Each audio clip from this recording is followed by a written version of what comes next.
Ki khubor ka bate si TV. Pindon kam da ka Mahindra Power Roll India's #1 generator. Pinlat ka khuslai lahamiet nishai. Spare parts but service ru pinyo klem jing khuslai.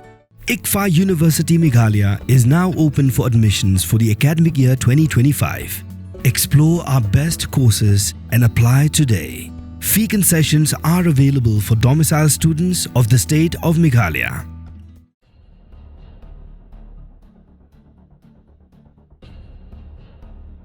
Uklidu jong Islamic State lanika ISIS sa India sakup nachan ubaderu Nongïalam barim jong Students Islamic Movement of India ulaklat no asaf darjung hospital Delhi namar don jingpang akitit jabing ulaklat no akrta basan pun yau Snem nachan udon Tihar jail Naduh Snem arjar pulai hadin bro syakem ka National Investigation Agency namar kampen trium jung Delhi bat Maharashtra lara yu hospital Naduh kasihat majai jong tayo ndek jing sitam kla banjur hadu bunda klano hadin lawan ra hospital ki doktor kapen bana budon jingpang huthit jabing madhab pan sumari u sausingi kanthi ndawla sitam jur penban lapan bana bulayap akpor khat arsh po minute mensngi mantak si sajan usakup nachan udai nakasor patga kabahap thani district jong jala Maharashtra hagisnem khat khandai spa khandai pokli de Nongïalam bapa jong Students Islamic Movement of India kaseng bala sakhin be an Snem arjar iwei kajing tokit yunachan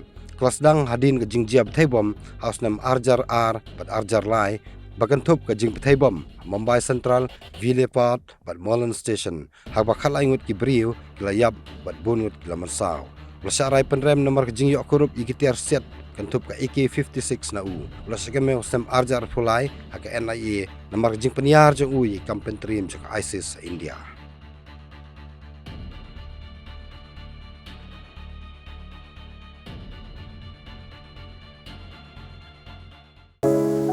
From the hills of the east, a new voice rises.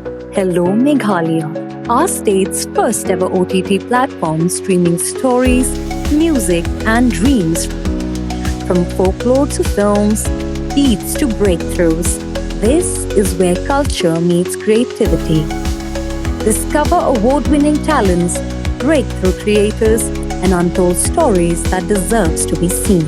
From soulful podcasts to live streams and dreamers. This is your stage, your spotlight. Hello Meghalaya. Your story starts here.